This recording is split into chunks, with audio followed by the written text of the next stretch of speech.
คนตีนเริ่มอยู่มันนอนเนี่ยมีนาน่ะนอนใส่นอนอยู่พุ่นหรอบ่เอาถ้าถามเราไหมไอ้ต่างปล่อยเราก็มากินก็จะไปนำแล้วกูหาว่าใส่พ่อเราบ่ตุ้ยแม่ทำเองใส่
แม่มันบิดออกมา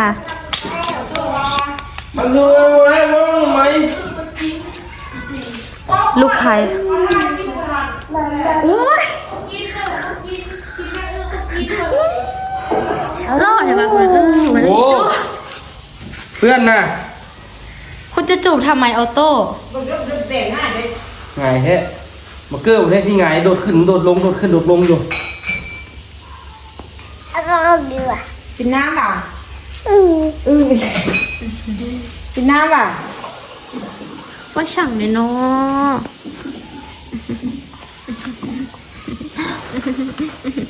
คุณน่ะไอ้อู้คนมาเพิ่งกำลังล้างห้อยแข็งพี่น้องขั้นน้ำมาบัดนึงด้วยคำยิ้มโอเคจบหูปกเรียบร้อยหัวหยอกที่แม่ไปเก็บผักมาพ่ออยู่อะเขาว่าย่านบุกพ่อล่ะ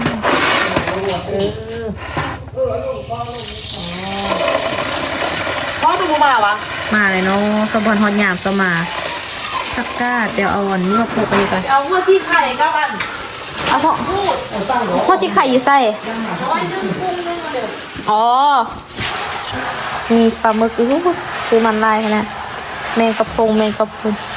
ขำเขาว่ากุ้งนี่นึ่งเนาะขำเนาะมาจากแบบกินได้แซ่บเนาะกุ้งกับปูนึ่งเนาะแล้วให้แข่งกับพันเนาะลาบไอ้พวกไอ้กุ้งอีหยังเขาแกะแล้วเขากำมาพันกินก็ได้ฮะนะเขาว่าคุณสิอยากกินตำสดที่สกุลปักกุ้งปูนะสกุลลวกๆนี่เลยเราไปแล้วแล้วก็สดก็ได้สักตัวเมาป้าบคันว่าลวกมันก็ซิซุกแน่บ่ซุกแน่แห้งพยาธิหลายอันนั้นเดี๋ยวนั้นนะทางว่ะกินมาละลวกให้มันรู้สึกดีซื้อเอาจุ่มๆน้ำแล้วก็เอาออกนิดนึงพร้อมลงเนาะไอ้ตัวส่วนนี้เนาะน้ำเสื้อเป็นน้ำเสื้อว่ะเสื้อฮัทเสื้อสีส้มหรือเก่าเอาข้ออีเมลว่ะนี่บ่ของไอ้เรือบุญมาตัวซื้อสวยเอาปีกับเสื้อสวยไปกับเสื้อสวยแต่อีต้นเนาะนั่นแหละปูม่าสิซื้อมายังปูม่ากูซื้อโต๊ะไว้ให้มันกินบ่ฮู้ยังเลยบุญไผบอกบ่ฮู้ยังเลยบุญไผบอกว่ามีอย่างนี้ครับไปเบิ่งไหม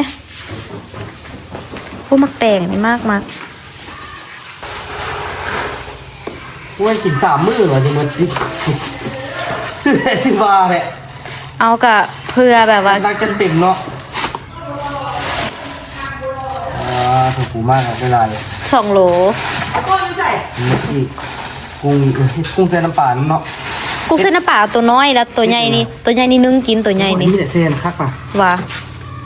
ตัวน้อยมัน กุ้ง บ่เรา กุ้ง ใจ เบิ่งกุ้งทางเบิด3 โลได้มึงเด้อสิขี่แตกอยู่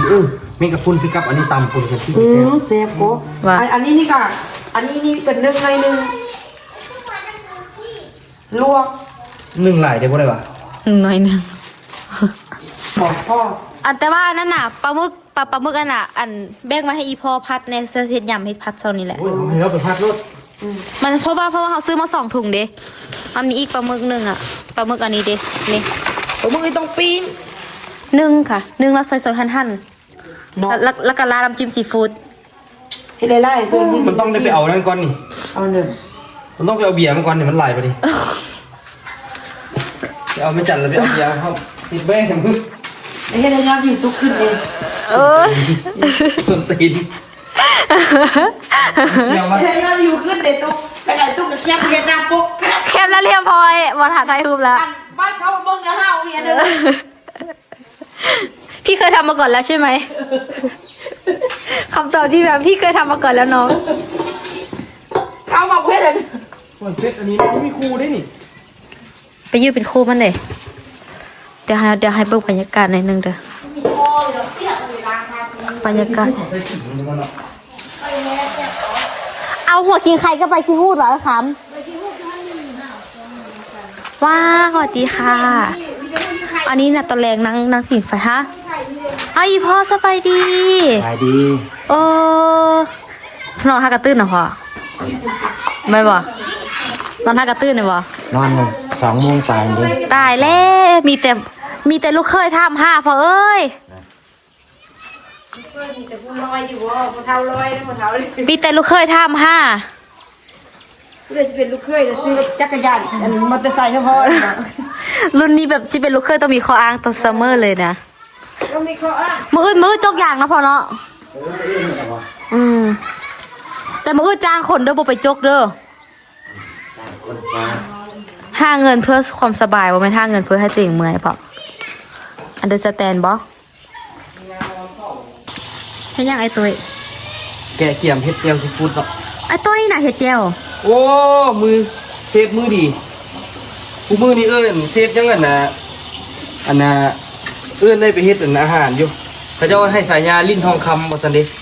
แต่ว่าเสียดายที่แบบว่า กินเบียร์ไล่ติลิ้นทองคำนะจะบ่แม่น เขาว่าซีมแบบสุดยอดผมว่าดิ เออ แต่ว่าเสียดายที่แบบว่านะวาสนาได้อยู่แต่ล่องซานกันเลยว่าเขาไปกลับไปอยู่ล่องซานบ่ได้ไปเป็นเซฟพอซ้ำ เบาบ่ไล่ความหมายบ่มีหยังเลยเนาะ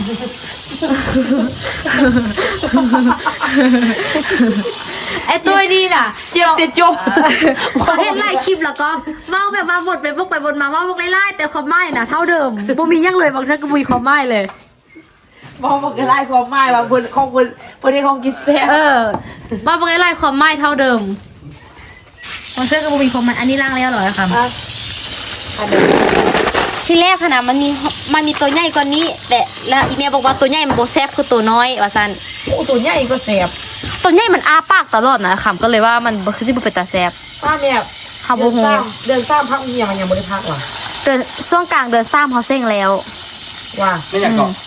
เป็นหยัง พักจังเดือนมานี่ กับภาคฮอดเปิดเฮียนอีกเทื่อกับมิถุนา โอ้ ปีสี่ แสดงว่าบ้านตัวพักเฮียนกลางเดือน3แล้วเดือนไอ้ตัวสิไป5ตัวแล้ว ก็ไปเที่ยวไปถ่ายคลิปนำกันเลย เราบันดาลอันเขาก็มาพร้อมกันเลยเนาะ มาให้ยังเฮาก็อยู่พุ่นก่อน เขาตัวบริกรับมาว่ะ ก็กลับมาได้เฮาสิกลับมาอีกเทื่อกลับมาส่งมีนาคอนไอ้น้อย โอ้ตัวปีนี้ตัวเผาเนี่ยตัวบริกรับมาว่ะ ก็สิกลับมาอยู่แต่ว่าบ่ได้อยู่พุ่นหั้นนะเพราะว่าเรื่องไอ้เพศเด้มันมาที่บ่ได้มันมาได้แต่ว่ามันมาได้แต่10 มื้อบ่จังซี่นะ เฮ็ดเดี๋ยวนี้เอาเอ่ย ก็บ่คิด ยามมาเดือคันฮอดยามนั้นคันตัวยักมาอยู่บ้าน ตัวมาตัวก็มาถ่ายคลิปเก็บไว้เป็น10 20คลิป ไปตัดไปเฮ็ดไปปล่อยอยู่ ตั พุ่ ด น ละไปนี่ไปถ้วยใส่พายนี่มีสัญญาณไทย เต็ เต็ ม ม เพื่อใส่พายออกไปนอกนี่ก็ได้ เอาไป เพื่ออะไรเพื่ออะไร เอาก็เพื่ออะไรก็บ้านแล้วกับมา ขันอยากอยู่บ้าน ขันอยากอยู่บ้าน อ๋อบ่เที่ยวไปเที่ยวมาเอาซามันจะมีคอนเทนต์ไล่มอง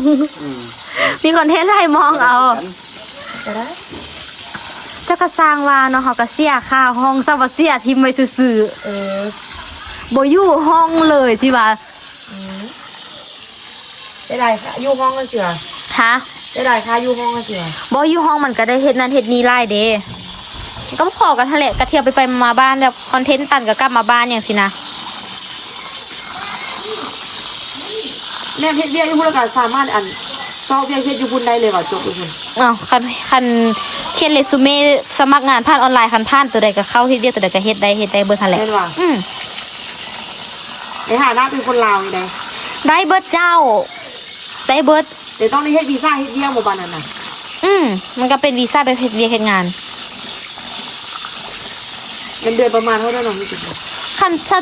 มันแล้วแต่เวียกนะคำคันว่าเป็นพวกคาซ่าหรือว่าคันเอาเฮ็ดแบบเกี่ยวกับมันเดิมมันก็แล้วแต่ลักๆก็ประมาณ15,000ขึ้นบ่13,000ขึ้นบ่ปริญญาตรีเด้ประมาณนั้นแหละ มันแล้วแต่งานเฮาแน่ว่าเฮาเฮ็ดงานในสายใดหั่นนะ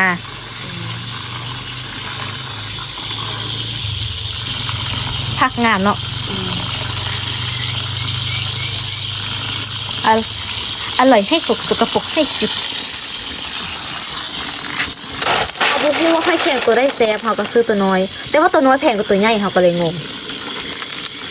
ห้อยแข็ง ให้ข้าว เขางงว่าเอ้าราคาห้อยตัวน้อยนะเขาเรียกว่าตัวใหญ่สิแพงตัวน้อยเป็นแพงก็ห้อยตัวใหญ่ฮะ ห้อยข้างที่ห้อยเป็นข้นบนข้นบ่ มันมีข้นๆนะ ห้อยอันนั้นถือก่อ เขาก็เลยเขาก็ว่าอีเมลว่าห้อยน้อยแซ่บก้อนฉันเด้เขาก็เลยเอาห้อยน้อยมันมีแค่2ตัวให้เลือก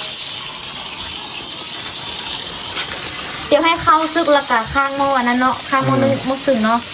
แม่สิข้างเอาถึงนึ่งอันใดแล้วเป็นนึ่งตัวนอกเด้อ นู่นนี่ก็ได้เข้าสิสุกแล้ว ตัวนึงบ่คันสิคั่วอันนั้นกับคั่วต่างหากอีกเป็น อ๋อ มันมีส้มเตาโอ้ยยากต่อแม่บันเดอร์ค่ะ แย่บ่ต้องรอ กับสปินบุไรค่ะ เก็บครับ โอ้เจ๊ไปตุ้ยอีกละกินบ่กินหมากินมดแดงบ่ ปีนเข้าเลย กินหรือบ่กิน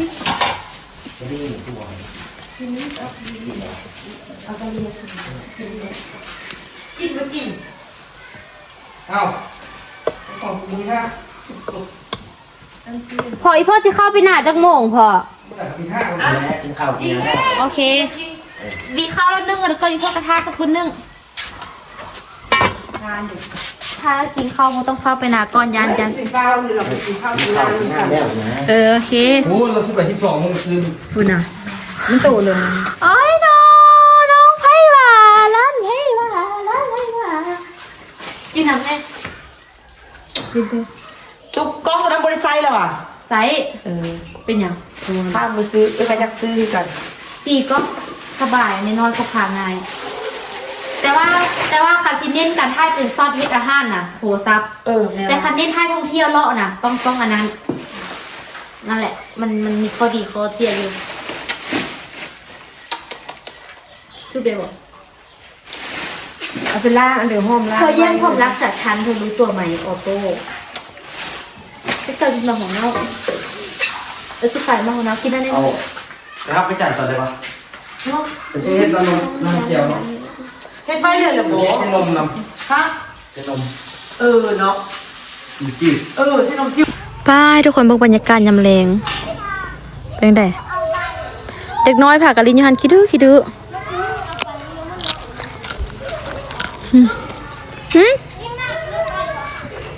บอลลี่แล้วคาเวียกอยู่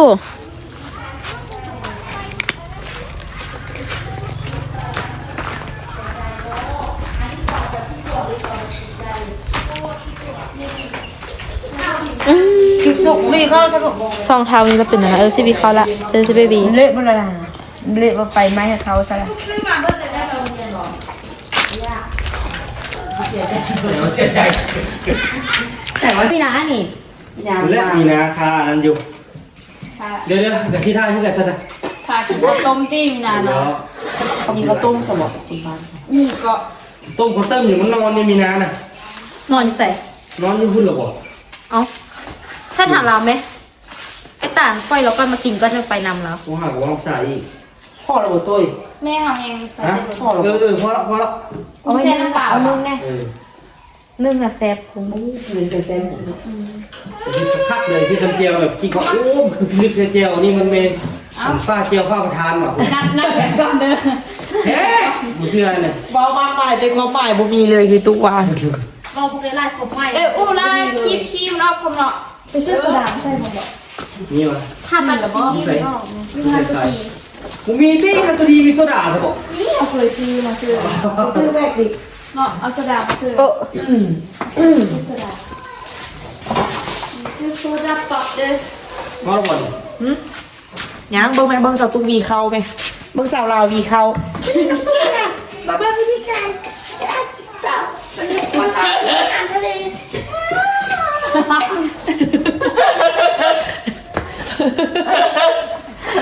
ว่ากินตุ้มจมลงไปนะสั่งมันพากินสั่งมันพากิน สร้างเราอีกเขา วันนี้นะคะเดี๋ยว บอกมันจะประมาณว่าอย่าอาหารทะเลอะไรแบบนี้บ้า ทุกคนรู้หรือไม่คะไม่ทุกคนรู้หรือไม่คะว่าที่เราชอบกินอาหารทะเลคนเราชอบกินอาหารทะเลมาก เข้าใจปะทุกคนรู้ไหมคะอะไรประมาณ ทุก นี้ คน นะ รู้ไหมคะว่าที่ลาวคนลาวชอบกินอาหารทะเลมาก แต่ประเทศลาวไม่มี ชายแดนที่ติ ไม่ ดกับ มี ทะ ชาย เล แดนติดกับทะเลเราก็เลยต้องไปซื้อปูซื้อกุ้งจากตลาดลาว ขนาดเบิกบุเคยจบแต่ว่าได้ทุกคนทุกคำโอ้โหมาครั้งนี้บ้านเรามีเส้นทางเข้าหมู่บ้าน มีทางยางแล้วนะไหนมาแล้วนะทางเรื่องมีทาง ยังบ้าได้ไปรีวิวมืออื่นก่อน เด็กหัวอะไรนะก็คิดออกอะไรไอเดียนะ คิดออกแล้วแต่ที่แรกเป็นมูเล็กแต่บ่ทัน เด็ก ค่าดอกต้องขึ้นเลย หมู่บ้านในชนบทลาวที่อยู่มากว่า40กว่าปีวันนี้ทางลาดยาวอะไร เขาหูทันหมดเลยตุ๊กเอาใช่ค่ะคลิปแต่เดี๋ยวเข้ากับหูทันมันต้องดีโอ้ยเมื่อยจังเด้ บอกคิดให้แล้วนะคอนเทนต์แล้วนะ คอนเทนต์แล้วก็ว่า เข้า เขา ใจ ไป กัน แต่มาใหม่ๆมันก็ต้องมีมาแหละใช่ไหม แล้วกันวันนี้เขาได้อาหารทะเลมานี้มีก็มีน้ำตาอันนี้ก็เป็นหลานนะเสื้อต้าเป็นลูกไหมมันบอกว่าแล้วคำนี้บอก ผมบอกแล้วบอกอะไรมันสิผมบอกเลย ว่าคือเก้าแหละสร้างเราดีเก้าทุกคนเบาทุกอย่างทุกประเด็น ต้องเป็นแอปกินเพศเลยเป็นตุ๊กมีเวลาอัพคลิปเพื่อโยนเนาะ เขาเจ้ามีคลิปอย่างปล่อยมากันกำหนดเวลามาว่าลงจากโมงเขาก็เป็นเวลาของเขาเลย อัพกับบริยากหรอฟืดผู้เดียว นึ่งนี่ก็ได้ไหมใส่ท่านนึ่งนี่ก็ได้แล้วจังบ่ต้องไปไกล เป็นตั๊บที่วันนี้ลงเพศก็ต้องมีลงหรอ ซื้อโซดา แล้วแต่ว่าเขาซีคิดคอนเทนต์ใส่กระตัดเอา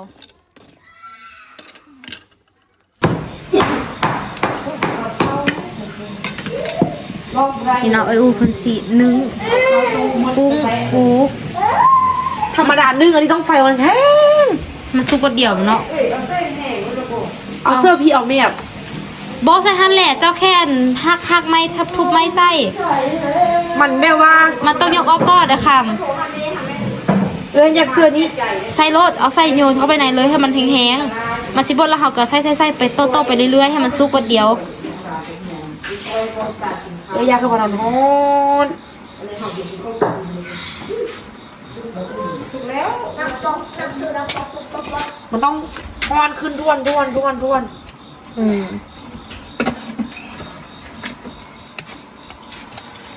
ี๋ยวไปห้าไม้มาให้ มันถึงจะแซ่บ อันนี้ก็ไปอัน เอาล่ะเนาะ กินบุญมาได้ดินางซึมๆดิบุญบ้านเนี่ยก็ บุญบ้านคนเล่า คนเล่า บุญเองมันชอบปวดเนาะ ม้วนขนาดนั้นอันนี้ก็ได้บุญวายค่ะทุกคนเลย อย่างเนาะเศร้าเอ็ดบุญ แล้วลงโอเค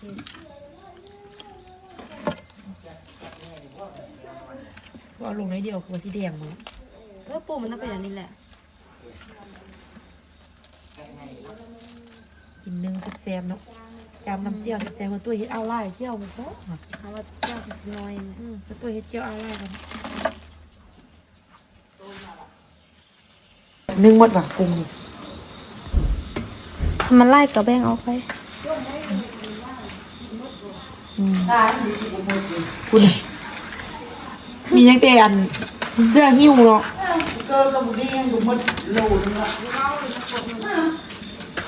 บอดี้เป็นตาเอาไปกินอยู่ทะเลอยู่ก็ มันกินได้หลาย นั่นบอกว่านั่นนะ มันมีอยู่ห้านึงนะ500 บาทกินได้ทุกอย่างเลยปูสดๆทุกอย่างสด เอาบิ๊กไปกินเลย ๆเฮาก็ต่อแหงแล้วเฮาก็กินบ่ก็ไล่ เฟ่ว่ะคิดอาจจะมีกับ หมดเลยเฮานี่กินเฮาไอ้ตาลบักบิ๊กเนาะกินคือที่คุ้มเนาะบ้านเอาไล่เด้อไอ้ตัวเพราะว่ามันใส่ไล่เด้ กูว่าแล้วค่ะหมกกันพี่ติบข้าวยังคือเก่าพี่ซอยเพื่อนตัว อ๋อซอยก็ได้ เอาโต้ดิสัน ตอนนี้เถอะ ปันคือเป็นยังไง เอาโต้ลงรถไปปึ๊บให้ เอาไล่ดิตัวเที่ยวนะ ได้ทันได้ เอามาไม่คล้องซากนะในกระเป๋าแล้วจะเอาให้ อันมันก็กระเดิดคิดแบบไม่ได้บอกอันนี้ควงสปีด Good morning ค่ะสบายดีตอนเช้าเด้อตอนนี้เฮาอยู่เฮือนคือเก่าเนาะอยู่ที่เฮือนอยู่ที่บ้านพลม่วงของเฮาเอง อันนี้นึ่งข้าวยังข้าวบ่อนสุกแต่ว่าอากาศหนาวปีกซีนนี่กับข้าวกับแซ่บแล้วแม่เนาะปิ้งซีนตำแซ่บ เข้าไปห้าโพสิไปอยู่บ้าง เอาสิไปให้พอให้ยังเราบอกมาบ่ บุเลยใส่จุกทุกอย่าง เราคือโอ้นึกว่าเราสิออกมา บุเลยเอาจะลุยอีเจ็ดอันไปไก่ทองมัน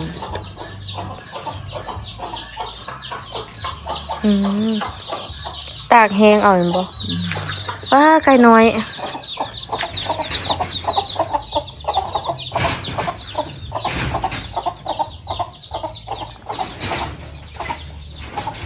กินหวานเมื่อคืนแล้วปุ้นทองอยู่นี่ อิ่มผักอิ่มเนี่ยเป็นตะกินนอน เดี๋ยวจะน้อยสิเปลี่ยนวีเขาอ้อมมันวะเฮาหน้าเอาสั้นตลอดเลยเหรอ นุ่งเสื้อกันหน้าช่วย เป็นหนึ่งวีเข้ากันเด้อเข้าไม่อีเวนเป็นวีแล้วบ่ จับเบิ่งมันเละแล้วบ่ทันถึง วันนี้สิเข้าไปส่วนยางวันนี้พอจกยางวันนี้ถ้าหากว่าใครนะคะที่อยากเห็นตอนกินนะคะ ให้ไปดูที่ช่องพี่อู๋กุ๊กกิ๊กหรือว่าช่องพี่มีนาพี่โตโยยได้เลยค่ะน้องตาเขาตามไปก่อนนะคะบ๊ายบาย